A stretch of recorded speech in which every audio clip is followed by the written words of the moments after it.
Welcome to Brothers of the Word, because, brother, you need the Word.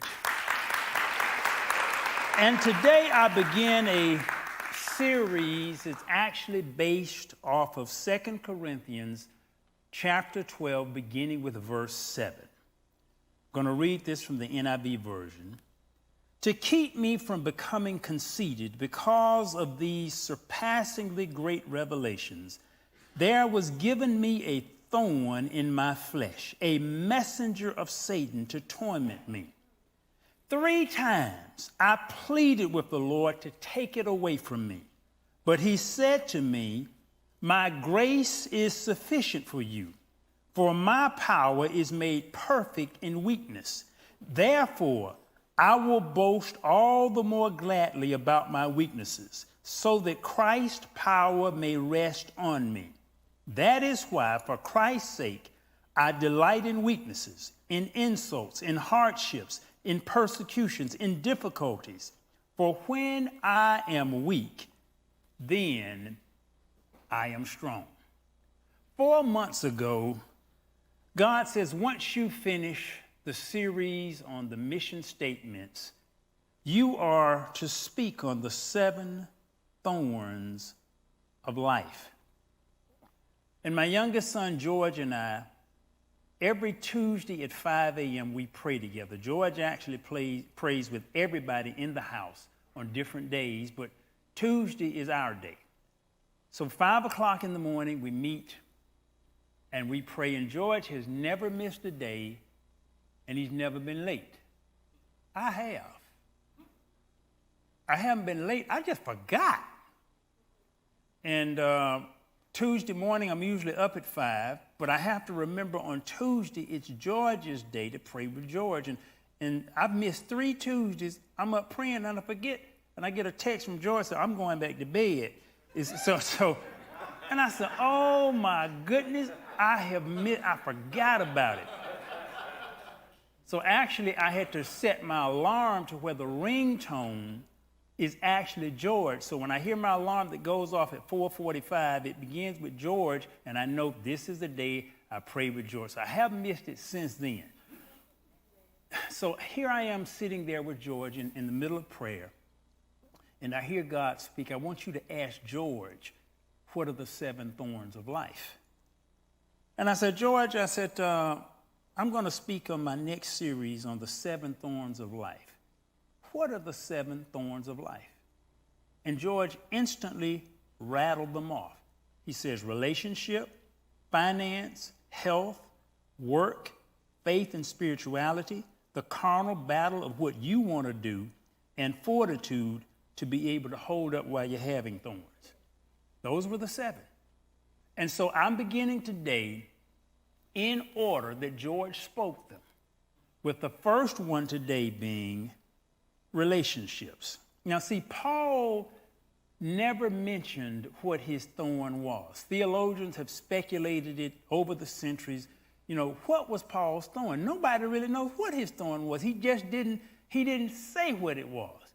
People have speculated, well, it must have been this, it must have been that. Nobody knows what Paul was dealing with. It's just like I see all of you out there now looking so pretty. Nobody knows what you're dealing with. And some of you all out there just looking just as peaceful, just as pretty, just as beautiful, and you really dealing with something. And no one knows what you're dealing with. To be honest about it, I got some stuff I'm dealing with, and y'all don't even know what I'm dealing with. So you don't know, just like with Paul, all you know was Paul had a thorn, and he pleaded with God 3 times to take this thorn away from me, and God wouldn't take it away. Some of you, with some of the stuff that you're dealing with, you pleaded with God to take this thing away, and God won't take it away. So Paul had a thorn that none of us know what exactly the thorn was, but this is what we do know about the thorn that Paul had. Number 1, it was given for purpose. Even though it was a messenger of Satan, God said, no, this is for purpose. I'm sending this. This is for a purpose. So number 1, it was given for purpose. Number 2, it was a messenger of Satan, but it was allowed by God. So the thorns that many of us face, they have a purpose that's beyond what we can immediately see. And number 3, God refused to remove it. It had a purpose, it was allowed by God, and God would not take it away. And the Bible never says whether he ever took it away. My guess is Paul died with that thorn. He never took it away. But it had purpose, it was allowed by God, and God would not take it away. So as we deal with just thorns, and so many of us that have these things in our lives, thorns are technically called prickles. In botany, that's a technical term. It's a prickle. That's why it's in the Bible, when you kick against the pricks, that's against the thorns. But thorns are beneficial to a plant. I want you to put up the first slide. This is at my office, and right in front of my office is a huge cactus tree. I park right behind that every single day that I go to work. So in front of my car that I look at, it's a pile of thorns. But the thing about it, those cacti, the thorns that are on the cactus leaves, they protect the cactus, because plants won't be eaten by animals if they're full of thorns. And during certain times of the year, that cactus plant will bloom with these beautiful red fruit called prickly pear fruit. But you can't get to the fruit without some real thick gloves on, because the thorns are on the leaves of the cacti, and the fruit got these thorns on it. The fruit is super healthy for you. And we have people who come to the office and ask, can we get some of those prickly pear fruits? And we'll tell them, yeah, but when they come, they got these big old thick gloves, because you got to have big, thick gloves to get the fruit. Then you got to peel the fruit really carefully, because the fruit got all these thorns on. Sometimes good stuff is surrounded by thorns, and they're not easy to get to. So thorns have a purpose even in nature. So the first thorn in this series that George spoke, relationship. Now, the first relationship in the Bible was between God and man. The second relationship was between man and the garden. It was his job. He had the plants, he had the animals, he named all of the animals. That was his job. So the second relationship was between man and the garden, or otherwise his job. The third was between man and woman. The fourth was between the woman and man and the serpent. The fifth was between parents and children, and the sixth was between siblings. Now, these were the first relationships outlined in the Bible, and today we have problems with all 6 of those relationships. There's a problem with the relationship between God and man.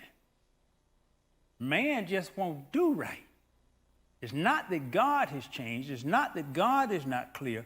Man just won't do right, and he's not done right since the very beginning. So there's an issue between man and God. There's an issue even between man and the garden. Man is poisoning and polluting the earth. That's what the whole environmental summit is about, that the U.S. recently withdrew from the Paris Accord. It has to do with trying to protect the environment, because man is poisoning the garden, just polluting it and all that kind of stuff. The water gets polluted, the air gets polluted. Man destroys and pollutes the garden. So man has even had a problem with being a good steward over what he was placed with just in the garden. And then that third, between man and woman.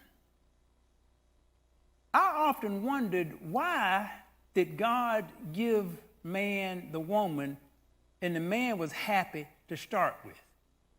He didn't have any problems. He was in the garden. He was living forever. He had he had a good job. He wasn't ever going to die. He never got sick.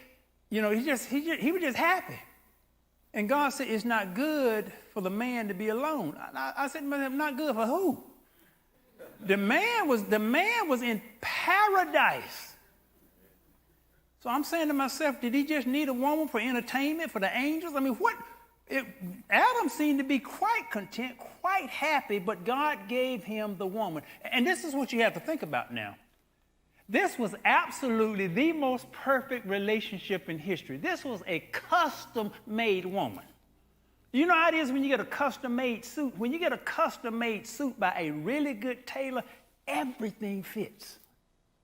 You don't have to worry about your pants just being a little too high. Like these pants, you know, they're kind of a little bit too long. You don't have to worry about that when you have some custom-made pants. They fit you exactly for the way you are right then when you were measured for it.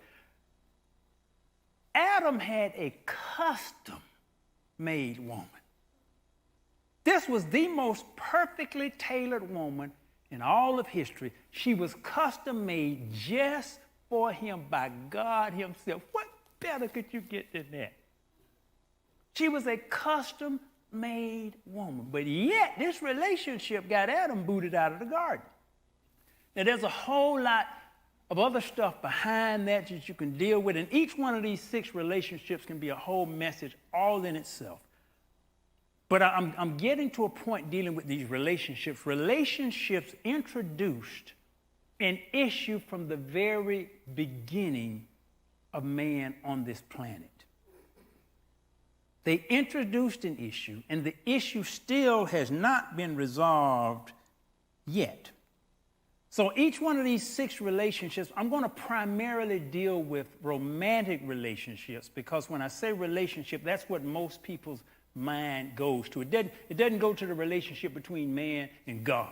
It doesn't go to the relationship between siblings. It doesn't go to the relationship between you and the earth. It goes to romantic relationships whenever you talk about relationships. And I was recently asked a question, and basically the question simply was that, what do I do? How do I find a man? I want to get married. And my answer was, well, first of all, you might need to get it through your head that you might not find that man and you might not marry. And that created a little bit of a stir. So I was asked a follow-up question, and I said, I'm going to answer that question in this message today. And the question that I was asked was, how do you know if you were selected to be the one that will not be married? And what if that is not your desire, that you desire to be married and you want a physical relationship? That's a good question. Let me rephrase that. How do you know if I'm selected not to be married? And if that ain't what I want to do, because I want a man and I want to have me some sex, what do I do? I'm going to rephrase that. So I have to put it where it's real clear. Yeah, maybe that's a destiny. Yeah, maybe. But what if that's not what I want? I want to be married and I want me some sex. What about that? That's the question. So that's the question that I'm going to deal with today. And I have to put it real clear. Sometimes, you know, we got all this eschatological stuff and it's deep. And no, I'm putting it real clear where you understand it. Yeah, even if that's my destiny. What if I don't want to do that? I want me a man, I want to be married, and I want me some sex. What about that? Pastor, what do I do if that's the way I feel about it? So that's what I'm going to deal with it today, is what, and this question, it was asked by a woman, so I'm going to kind of relate as best I can to the woman's perspective in this and to understand some things about this, because it's a real deep thing. Now, I want you to play the video, the video that I had. What kind of husband do you want with? What do you think? Rich? I thought you knew me better than that.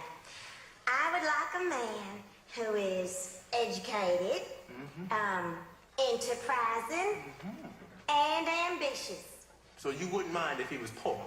That kind of man is never poor.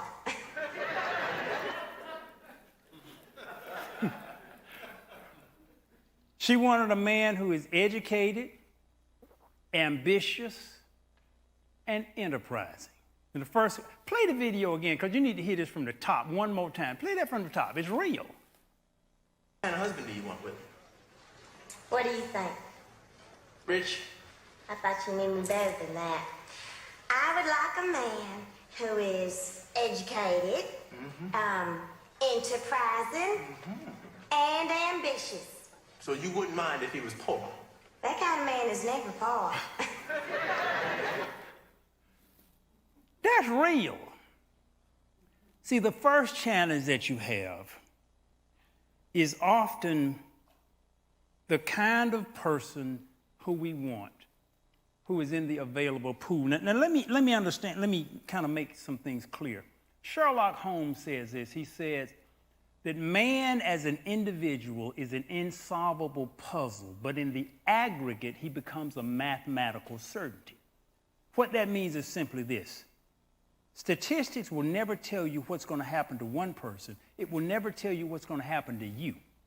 But if you take 1,000 people, you can pretty much accurately predict it down to within 2% of what's going to happen. So when you look at statistics, that has nothing to do with the individual. It has nothing to do with you, because you can defy statistics. For example, if I believe I'm going to live to 116, that's way, way beyond statistics. That has nothing to do with statistics, because based on statistics, that's just not going to happen. You probably don't even, the oldest man on the planet right now is probably 114. So you don't even have anybody that old even living right now. So I'm talking about living way beyond a statistical probability. So statistics have nothing to do particularly with you. They only affect a large number of people in general. So when you go talking about marriage, first of all, let me explain to women, the stats on marriage, to be honest, are not good. The American Psychological Association states that approximately 40 to 50% of all first marriages end in divorce. 40 to 50%. Second and third marriages, the stat is even worse. And each time you are married, the percentage and the stats get worse and worse and worse.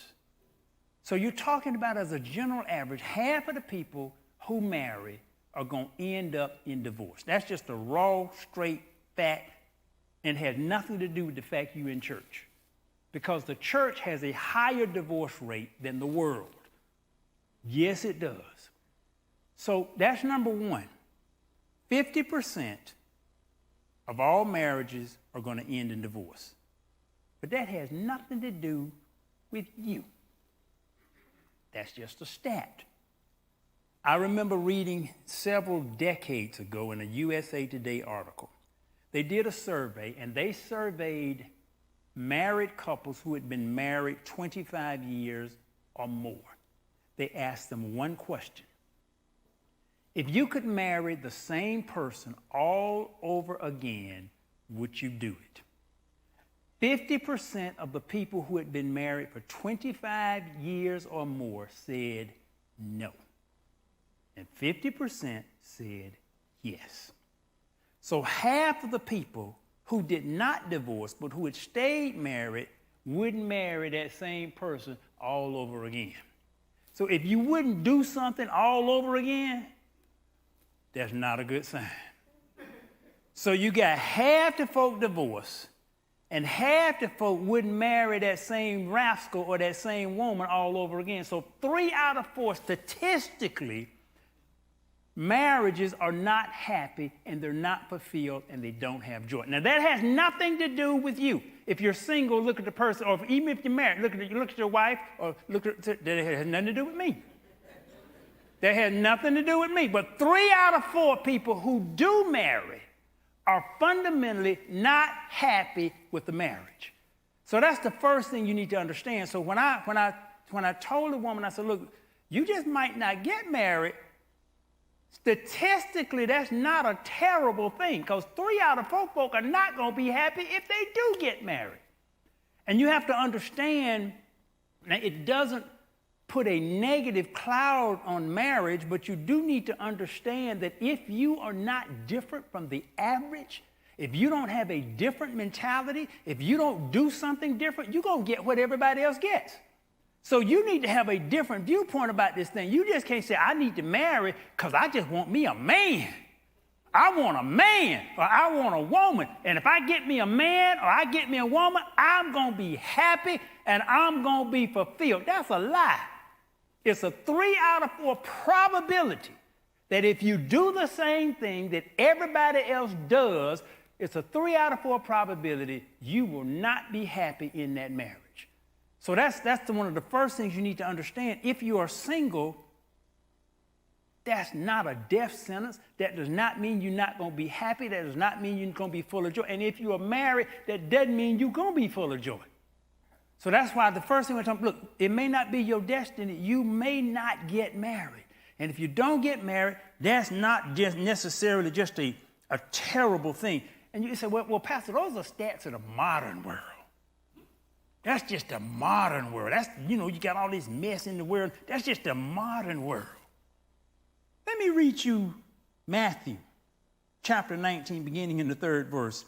Some Pharisees came to him to test him. They asked, is it lawful for a man to divorce his wife for any and every reason? Haven't you read, Jesus replied, that at the beginning the Creator made them male and female, and said for this reason a man will leave his father and mother and be united to his wife, and the two will become one flesh. So they are no longer two, but one. Therefore, what God hath joined together, let man not separate. Why then, they asked, did Moses command that a man give his wife a certificate of divorce and send her away? Jesus replied, Moses permitted you to divorce your wives because your hearts were hard. But it was not this way from the beginning. I tell you that anyone who divorces his wife except for marital unfaithfulness and marries another woman commits adultery. The disciples said to him, if this is the situation between a husband and wife, is it better not to marry? Jesus replied, not everyone can accept this word, but only those to whom it has been given. For some are eunuchs because they were born that way. Others were made that way by men, and others have renounced marriage because of the kingdom of heaven. The one who can accept this should accept it. They were divorcing in Jesus' day. They were divorcing in Moses' day. It's nothing new. Folk been having relationship problems from the beginning to the end. What you have to decide is this. You have to decide, I'm going to have a good relationship. And I'm going to do the things that are necessary to have a good relationship. And this is the big thing you have to understand. I cannot follow the crowd, because the crowd result is not good. One of the things of following the crowd is this, and you hear this. And I even heard somebody preach this recently. A marriage should be equal, and the man and the woman ought to be equal. Where that lie come from? And see, that's one of the big issues. You don't go into a marriage. Let me explain. So first of all, you deal with just the word of God. And some people say that's old-fashioned. It needs to be equal. Nothing else it is run right in this world is equal. The church is not equal. What do you mean? You got somebody in charge. Now, it's 3 pastors up here, but you got to have one in charge. Your government is not designed where you got 2 equal leaders. You got a president, you got a vice president. No company is designed where you, especially if it's any size, now you may just have, it's only 2 foot, but no. Generally, any big successful company, it has a hierarchy of leadership. So nothing in the world that works properly is designed. Nature is not that way. Even with a pack of wolves, you got an alpha. You got a leader. So it's not designed for stuff to be half and half. It's just not. And that's why, so even when you walk into something, I'm going to go into this with my husband, me and my husband are going to be equal. More than likely, that's not going to work. In some cases, maybe so, but you don't base your life on them some rare cases. It is not that way by nature. It is not that way by God. It is not that way by any corporate America. Corporate America understands you can't run a company based on equality with it. Somebody got to be in charge. When you got a tough decision to make, someone has to have the final say-so and the final decision. Now, it does not mean that just, a lot of men take this, I'm in charge here. You got to do it. I'm in charge. You got to do everything I say. It ain't. But you do have to have somebody who's in charge. And I'll tell women this. When the Bible talks about submission, submission simply means under mission. And if you can't First of all, the man got to have a mission. And before you marry the man, you need to see what that man's mission is. Right. And if you don't like his mission, you don't need to be under a mission. So it's as simple as that. So but a lot of times we're disillusioned. That's why a lot of the stuff is busting up, because you think it's all supposed to be even. It has never been like that, not natural, not spiritual, not corporate, not anything that's well run in this world is done on an equal basis. Somebody is in charge. And based on the Bible, the man is supposed to be in charge. That's why, from the beginning, if the man had taken authority, he probably would not be out of the garden now. You know what happened when the serpent fooled? And the Bible says Adam was not deceived. Eve was. Adam was not deceived. So when Eve brought him the fruit, Adam should have said, sweetheart, I'm sorry, but I can't eat this. Instead, Adam said, when God asked him, what, the woman you gave me, he was right about that. He was right. The woman that you custom made for me, and I didn't have no choice in it. He didn't. It ain't like I had 3-4 women to choose from. It wasn't but one woman. So the woman you custom made for me gave me this fruit, and I did eat thereof. That's what he said. But God put Adam in charge. And if Adam had taken charge, I don't know what would have happened. If Adam had said, look, baby, I understand all this, but sweetheart, but look, I see you ate the fruit, but God told me not to eat this fruit.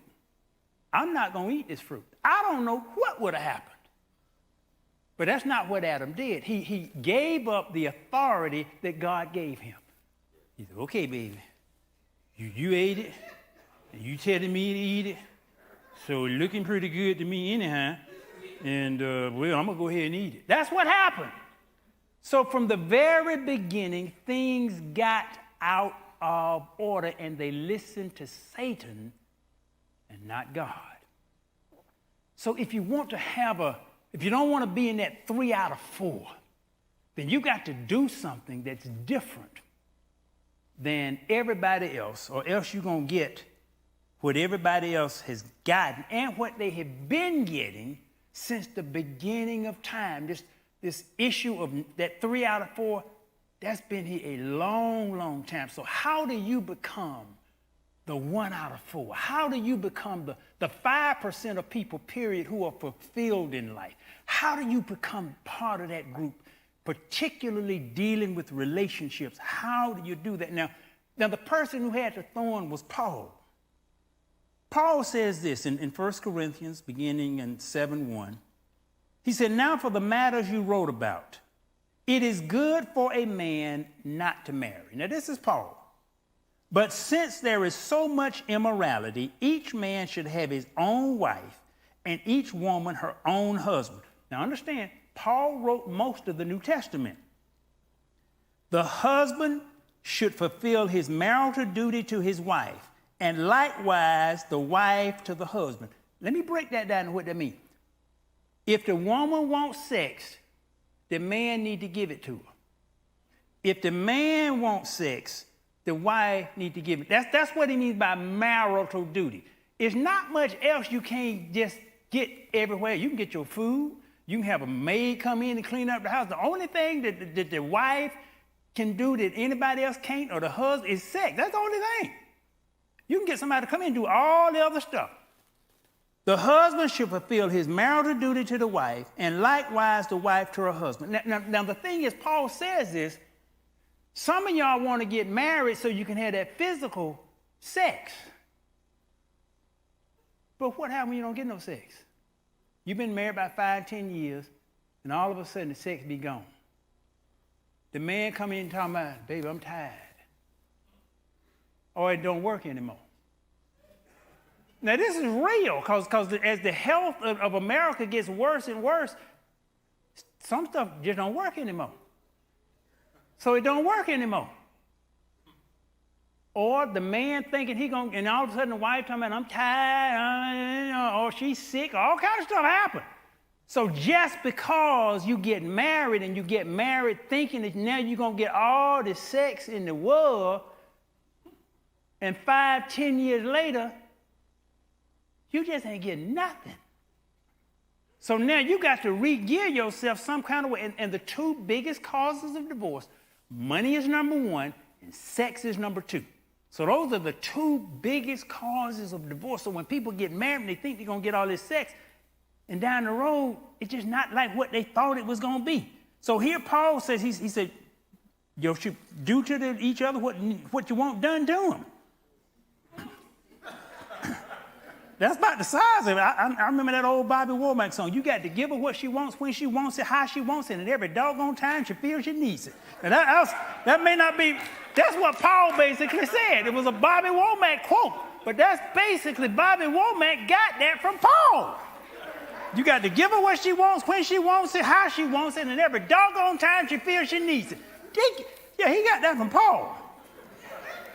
The wife's body does not belong to her alone, but also to her husband. In the same way, the husband's body does not belong to him alone, but also to the wife. This stuff gets deep. The other thing about you getting married, the bodies change. The bodies change. So now you got this, when you go down, you got this perfect body, just fine, just the way you like them. 10 years later, the body ain't the same. It's yours, but it ain't the same. So now you looking at it, and it's nowhere close to the same. So now you got this issue. The body's not the same. It's yours, but what you're getting, you don't want it anymore. This is real. So you got to get married with the concept in mind. The bodies may not stay the same. This man got a six-pack now, but once I get this man, that six-pack turns into a beach ball. Then what?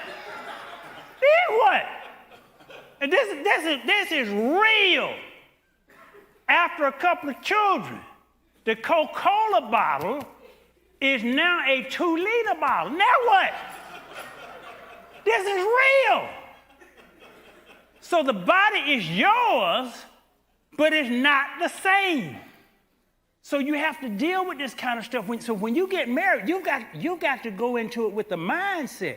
If this man changes or if this woman changes, it's still mine. I remember I went to a friend of mine to buy a car, and he got this used car, and the man said, no warranty on this car. He said, let me put it real clear to you so you understand. There's no warranty on this car. If you buy this car and you drive it off this lot, you take it off the lot and you get 10 feet off this lot, and the car just completely breaks in half. He said, both halves yours. So if you marry that person and that body completely changes, the whole thing is yours. And that's what a lot of people don't understand. So now they got, and it's totally different than what they got. Now they're dealing with, so these are some of the things that are they're just real. Do not deprive each other except by mutual consent and for a time, so that you may devote yourselves to prayer. Now, most of the time when folk are depriving themselves, again, he's talking about the sexual stuff. When most of the time people are depriving themselves, they ain't praying. They ain't praying. They're doing something. They're doing everything else, but they're not praying. Then come together again so that Satan will not tempt you because of your lack of self-control. I say this as a concession, not as a command. I wish that all men were as I am, but each man has his own gift from God. One has this gift, another has that. Now to the unmarried and widows I say. Let me repeat that. Now to the unmarried and the widows I say, it is good for them to stay unmarried as I am. But if they cannot control themselves, they should marry, for it is better to marry than to burn. Now that's Paul. So Paul here said to the unmarried and to the widows, I tell you, it is better to stay as I am. So when I told the lady that, you may not get married. There is a statistical probability, particularly if you are a black educated female, the men are just not in that heavy of a supply, to be perfectly honest about it. The majority of black households are female headed. There is no man in the house. So you need to be really careful about who you get. You need to understand some things. And even if you do get married, you need to be prepared that things might not work out in Cinderella land like you think. You may have some challenges with it. It's not may. You're going to have some challenges. The question is how deep they're going to be. And you don't want to become one of those 3 out of 4. You want to be one of the 1 out of 4 who can say at the end of 25 years, I would marry this man all over again. Or I would marry this woman all over again without question. Because if you can't say that, it means basically you're not satisfied with that marriage position that you were in. So how do you do that, and how do you get to that? That's another whole series. It's another whole challenge. The divorce rate among pastors is no different from the rest of the world. As a matter of fact, I remember Elijah used to follow one couple who was they were marriage counselors. They were the #1 marriage counseling couple in America. Elijah, what happened with them?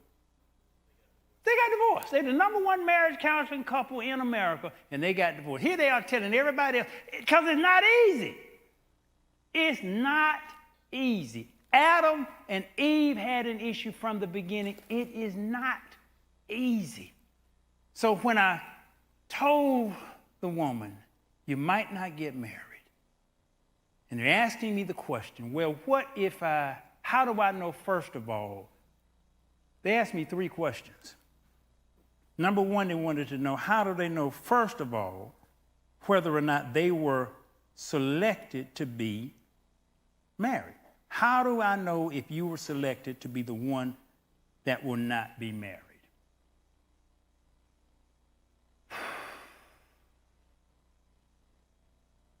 Most women want to be married.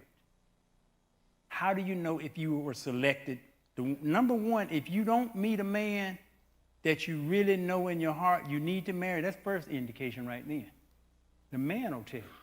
So if he never shows up, that's going to say something right off the bat. And you have a challenge with, particularly now, particularly because there are so many more black females who are educated than men, averaging about 2 to 1. So for every 2 women with a college degree, there's only 1 man. I know we were on our company trip, and Pastor James went over to Howard University. And what was the ratio of women to men at Howard? 20 or 30 to 1. The exact number was 25 to 1. So at Howard University, and this is where, we got one of the high political figures in the country right now. She graduated from Howard. But at Howard, it's 25 women for every 1 man. And that's a HBCU. It's 25 women for every 1 man. So that lets you know the national average is about 2 to 1. But what that means is, for an educated black woman, it's only 1 educated black man for every 2 educated black women. Now, that has nothing to do with you.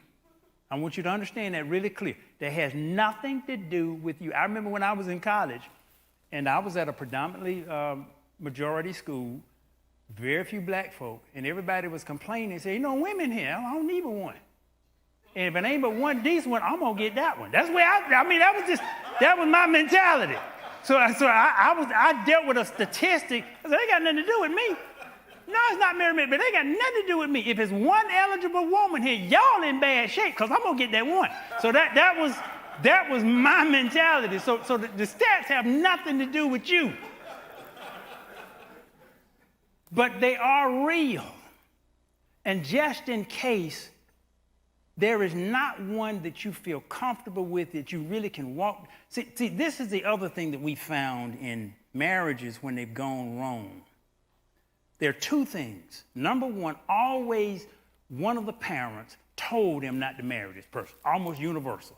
One of the parents that don't marry. And number 2, one of the folk walking down the aisle knew something was wrong walking down the aisle. There was something in their gut that just didn't quite sit right. But most of the time, particularly when you are counseling women and they have a marriage proposal, they will not listen if you tell them don't marry that man. They will not listen. I've only had 1 person listen to me, and they didn't listen to me. I sat there and talked with the man for over an hour. And he said, Pastor, what do you think? I said, I'm not going to tell you what I'm thinking. I said, but I am going to tell you this. I want you to think back on what you told me about this woman. You've been talking to me about this woman for an hour. And you've been asking me, should you marry this woman? In the whole hour, you've not said one positive thing about this woman. In the whole hour. So I'm not going to tell you what to do. I'm just going to tell you what you just got through telling me. In the whole hour, you've not said one positive thing about this woman. So what do you think? He didn't marry her. But that's rare. Most folk, and I've had other pastors tell me this, when a woman got a marriage proposal and she want to get married, she's not going to listen to anything you say. So you have to sometimes at least listen to yourself or listen to your mother or to your father. They will usually have an insight that you do not need to be blinded to, because almost every one of the marriages that went wrong, somebody told them. And somebody with some wisdom told them, don't marry this person. And they'll generally tell you why not to marry this person. I had multiple instances when I had spiritual even stuff where my mother came to me in a dream. And she's not in a dream, she actually had a dream about the first woman I was engaged to be married to. Because I was engaged, because I had a goal to be married by 25. I was engaged by 25. I was on schedule with my goal. And my mother said, son, I had a dream about the woman you were going to marry, and this is what she told me about it. She said, don't marry that woman. I listened to my mama. My mama was dead right about that thing. Sometimes, people, you will get a warning, whether it be in the natural or the spiritual. And particularly women, you got to listen when you get that warning. Now, both your parents are good, solid parents, and they tell you, this is a good, solid man here. You need to get this man. Or you need to get this woman. You need to listen to them parents. But if they tell you, son or daughter, no, there's something wrong with them, and this is why. You need to listen to that, because it makes a difference. And this thing can, I've got a plaque on my office by H. Jackson Brown called The 21 Rules of Life. And number 1, it says this: marry the right person. This one decision will determine 90% of your happiness or misery. Now, I don't agree with the 90%, but it's a good chunk of it. It's a good chunk of it. Because no matter what situation it still depends on your inner mentality. And that's why, so that's the first. How do I know if I'm selected by the, number 1, if the one doesn't show up, then don't marry. It's simple as that. If the one doesn't show up, don't marry. And what if that is not your desire? There's a whole lot of stuff God has ordained that's not our desire. So you need to ask yourself, Lord, what is your will? Send me the man who is your will. Send me the woman who is your will. That's what our pleas needs to be. And if I am not supposed to marry, then Lord, don't send them, and let me have peace within myself about this thing. So that's so number 1, and what if that is not your desire? You need to get your desire in line with God's desire. And you say, Pastor, like God would have just wanted everybody to marry. No, didn't you see what Jesus and the disciples said? Didn't you see what Paul says? No, it's not the case. The main reason was to repopulate the earth, and that has been done. The earth is overcrowded, so you actually don't need marriage for population there. It's overcrowded.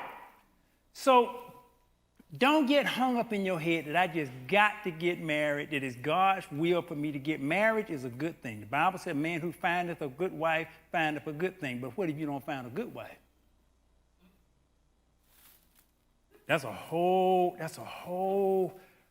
It's so much stuff on this stuff. For example, many of you want to be the Proverbs 31 woman.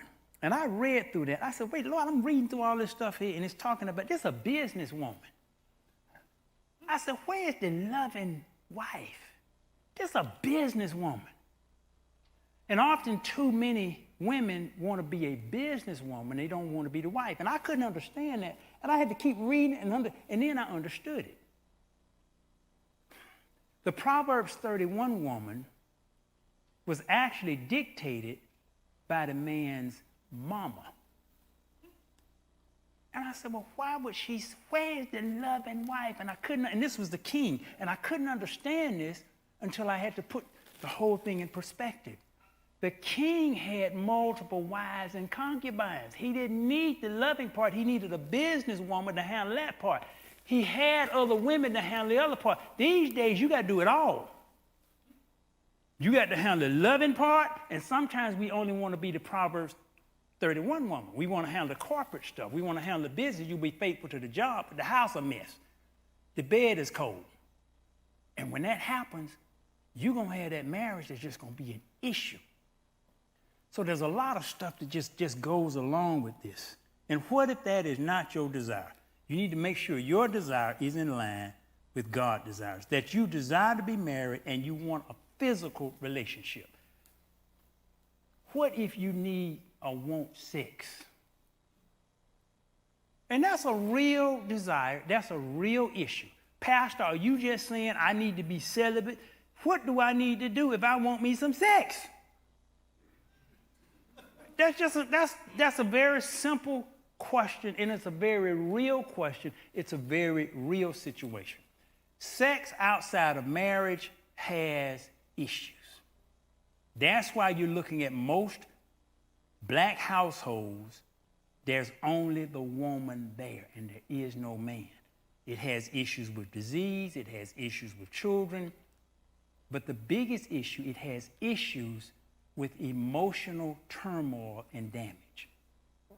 A man can, better than a woman, be involved in a physical relationship without extreme attachment. I said better than a woman, but some men get all whipped, if y'all know what I mean. They really do. And when you start having sex, it's an emotional thing. And when that thing breaks up, now you all torn to pieces. When this man fools with another woman, now you all torn to pieces. And the pleasure that you got for sex that lasts for just a few minutes, now you got these months or these years of this emptiness or this pain that you're dealing with because of that. And see, we have to learn how to control the appetites of the flesh with all kind of stuff. You got to control literally your physical food appetite or you get all unhealthy and stuff. You have to learn how to control the appetites of the flesh. When you learn to become content, even with celibacy, and this is what Paul was talking about. And different people have different levels of sex drive. There's just no question about it. There's some people can do that just easy, and some folks be just high as fire. So it's just, they're different levels. But regardless of the level, regardless of the appetite, you basically have to learn how to control your appetite. If you don't learn how to control your appetite, often even marriage won't solve it. That's why most of the marriages, there's infidelity in most of the marriages, because the appetites are not balanced. So if you got one where the woman just needs it and the man don't need it that much, you're going to have a problem. And sooner or later, those same appetites that cause you to stray single going to cause you to stray marriage. So you got to learn how to control appetite. So what if I want a physical relationship? Get you a cat or a dog. And you just have them just cuddle up there with them. And it really does help. It helps to have a warm body just to pet and rub and do something. That's the best. That helps. It's psychologically absolutely, well, Pastor, I don't want no dog. Sometimes you're going to go get a dog of a man. And this is just real. So we've got to learn how to master the urges, married or single, or else you're going to run into some issues and you're going to run into some problems. So I told you that I told the person I would answer that question in the sermon. It's a tricky one. But the bottom line, for those of you who are single, whether you're a man or woman, seek God for your mate. But learn how to be happy where you are. Because when you get two folk and both of them miserable single, they more likely going to be miserable married. And if you don't learn how to be happy where you are, when you are, getting married does not solve most of those issues. Often they make them worse because now you got to deal with another person who got issues. Getting married does not solve that problem. And that's the illusion that so many women have. If I can just get married, I am going to be happy. They're happy on the wedding day, but there's still some inside their stomach that this ain't quite right. And 5 years later, they're sitting in the pastor's office talking about why this marriage is not working. So I hope those of you who are single, whether you're a woman or a man, heed some of this today and really elevate your spiritual life. When you get close to, that's why Jesus, the church was called the bride of Christ. When you really get in communion with God, that's your only true guaranteed joy. The rest of it may or may not happen. They're talking right now about the big thing with Oprah about the prince and the princess. And they went through all of this stuff. She got to get psychological counseling. And who? That's a literal prince. She married a literal Prince Charming. That's a literal, everybody says, I'm waiting on my prince. That's a literal prince. And look at all the issues they got. And that's not all the issues. That's just the issue they told Oprah about. Trust me, it's way more stuff than that. That's just what they told Oprah about. That's just between them and the other royal family. They got some stuff going on just between them. And that's a literal prince. So marriage is not necessarily, it's not, you got to be happy where you are when you are. I was celibate 3 years before I got married. I went through, and I got just as happy. I was just as much at peace. When I broke away from women, I was literally happy. I didn't even want to start back because I developed a divine connection. That's what you have to do. And with the divine connection, God then sent my wife. So people, you need to, and when God does send you a wife or a husband, it ain't like, because remember, Eve was custom made. That's as good as you can get. She was custom made. That's as good as you can get. And still, Adam got booted out of paradise. So marriage is not necessarily going to solve all your problems. It may not solve any of your problems. It may add to your problems. You got to get yourself right on the inside. And if you do that, you can handle almost anything. You will become at peace. And the greater you become at peace within yourself, the greater likelihood you're going to draw the right person. Because you want to draw a person who's at peace. If you are in turmoil and desperate, you're going to draw somebody in turmoil. Water seeks its level. You'll draw what you are. So you need to get at peace with yourself first. And once you do that, you become married to Jesus, man or woman. You become married to Jesus. And that's the only union that will guarantee you true joy. Well, this is a deep message beginning with this thorn, but that's the first thorn of relationships. You can go to brothersoftheword.com. You can send this message to a friend absolutely free of charge. We thank you for joining us today at Brothers of the Word, because brother, and I guess truly in this case, and sister, you need the Word. From Brothers of